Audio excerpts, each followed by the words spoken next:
আমি তার জীবন বাঁচাতে যে কোনো কিছু করতে পারি। একজন মুসলিম কন্যা প্রেমানন্দ মহারাজকে কিডনি দান করার প্রস্তাব দিয়েছেন। ধর্মীয় সম্প্রীতি ও মানবিকতার এক বিরল দৃষ্টান্ত স্থাপন করলেন মধ্যপ্রদেশের নরসিংহপুরের বাসিন্দা মেহনাজ খান।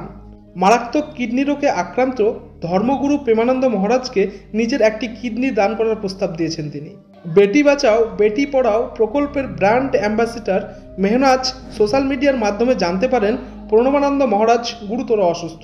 এ কথা জানতে পেরেই নিজের একটি কিডনি দান করার সিদ্ধান্ত নেন তিনি। তার এই পদক্ষেপ কেবল ধর্মীয় বিশ্বাস নয়, মানবতার প্রতি তার গভীর ভালোবাসা প্রমাণ করে। মেহনাজ বলেন, প্রেমানন্দ মহারাজ কেবল একজন ধর্মগুরুর মধ্যে সীমাবদ্ধ নন, তিনি পুরো সমাজকে সঠিক পথ দেখান। তার জীবন আমাদের কাছে অনুপ্রেরণা। তার প্রাণ বাঁচাতে আমি সব কিছু করতে পারি। নিজের এই মহৎ কাজের সূচনা হিসেবে গত শুক্রবার তিনি বিশেষ নামাজ আদায় করেন। সেই নামাজে প্রেমানন্দ মহারাজের দ্রুত আরোগ্য ও দীর্ঘায়ু কামনা করেন তিনি। মেহনাজের এই পদক্ষেপ প্রমাণ করে প্রকৃত ধর্ম মানুষের সেবা শেখায়।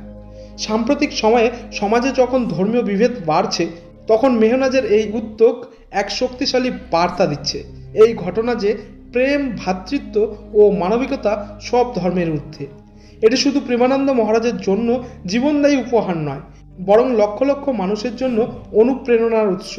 এই ঘটনা আরও একবার প্রমাণ করে ভালোবাসা ও দয়া সব ধর্মের সীমানা অতিক্রম করে যায়, এবং এটাই আমাদের দেশের ঐক্যের মূল পরিচয়।